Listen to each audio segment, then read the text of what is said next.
Bismillahirrahmanirrahim. Assalamu alaikum. I will discuss the novel Cherry Orchard.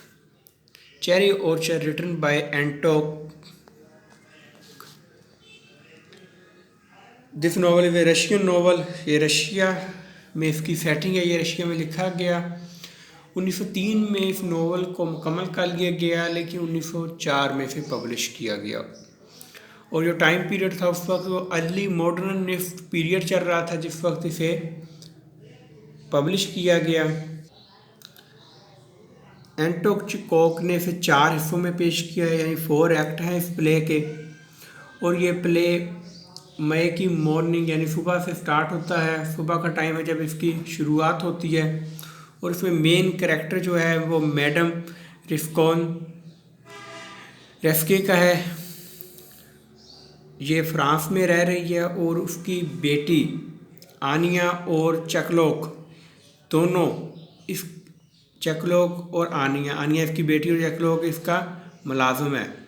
वो इसे France से वापस रशिया लेके आते हैं, क्योंकि ये आज से 5 साल पहले फ्रांस में चली जाती है अपने लवर के पास, क्योंकि इसके खावंद की डेथ हो जाती है। और उसके बाद इसके 7 साल बेटे की डेथ हो जाती है और ये सब कुछ छोड़कर वहाँ चली जाती है।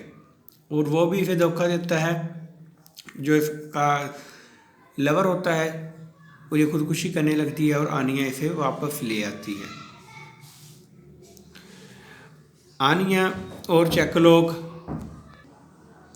और इसके 3 मुलाजिम हैं, और यशा, डेनवा और यपिग्लो। और इन तीनों में ट्राइएंगल लव है। यशा को पसंद करती है और पिकडोव यशा को पसंद करता है। और यशा जो होता है वो अपने आप को ही पसंद करता है। और उसके भाई होता है गेवे, और उसकी बेटी बड़ी है, फिर उसकी बड़ी बेटी है वेरिया। और इसका पड़ोसी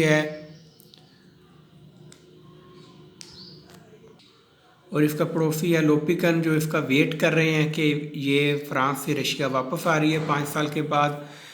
जब वापस आती है तो उसे पता चलता है कि इसके घर के हालात बहुत ज़्यादा ख़राब हो चुके हैं, क्योंकि इन पर कर्जा बहुत ज़्यादा बढ़ चुका होता है। लेकिन फिर भी मैडम दिन ब दिन अपने दोस्तों से कर्जा ले रही होती है, और उसे ये तक ख्याल नहीं होता कि आखिर इनको वापस भी करना है। एक दिन ये सब इसके चारों नौकर यशा, चरलोक, यशा सब घर के पीछे खाली जगह होती है वहाँ पर बैठे हुए होते हैं, मौसम को एंजॉय कर रहे होते हैं।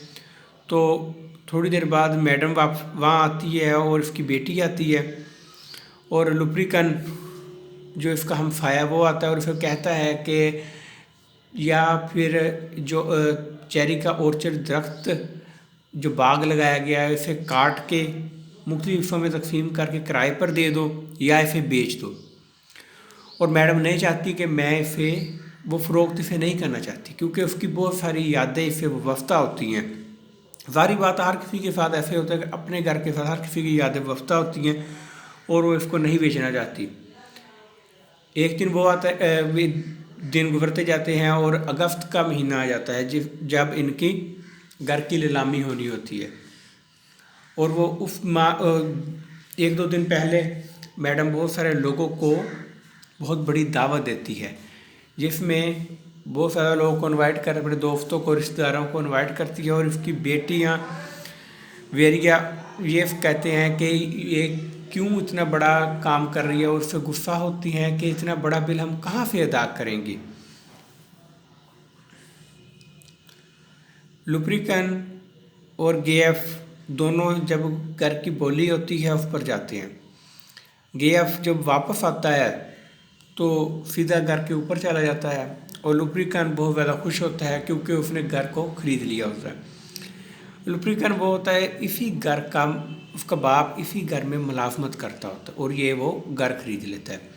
और मैडम को पता चलता है कि इसने घर खरीद लिया है, तो मैडम बहुत ज़्यादा रोने लग जाती हैं, क्योंकि उन्हें पता है कि इसने घर खरीद लिया, अब वो चेरी ऑर्चर्ड को, जो बगीचा है चेरी का, उसको मुकम्मल तौर पर ख़त्म कर देगा।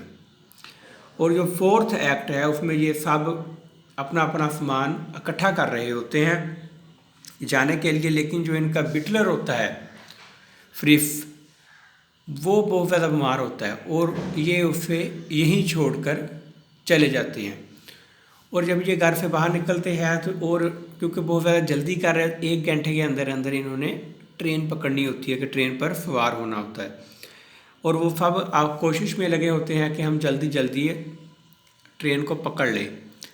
बाहर निकलते हैं, देखते हैं कि चेरी ऑर्चर्ड को काटा जा रहा है, दरख्तों को काटा जा रहा है, और वो लुप्रीगन को जा कहते हैं कि हम जब तक हम यहाँ से नहीं चले जाते आप इन दरख्तों को ना काटें। और वो रुक जाते हैं और वो चले जाते हैं, और जो बिटलर होता है फ्रिस, और यहाँ बैठकर दरख्तों की कटाई को देखता रहता है और इनकी आवाज़ें सुनता रहता है और रोता रहता है। यहीं पे ये नॉवल ख़त्म होता है। Thank you, subscribe my channel.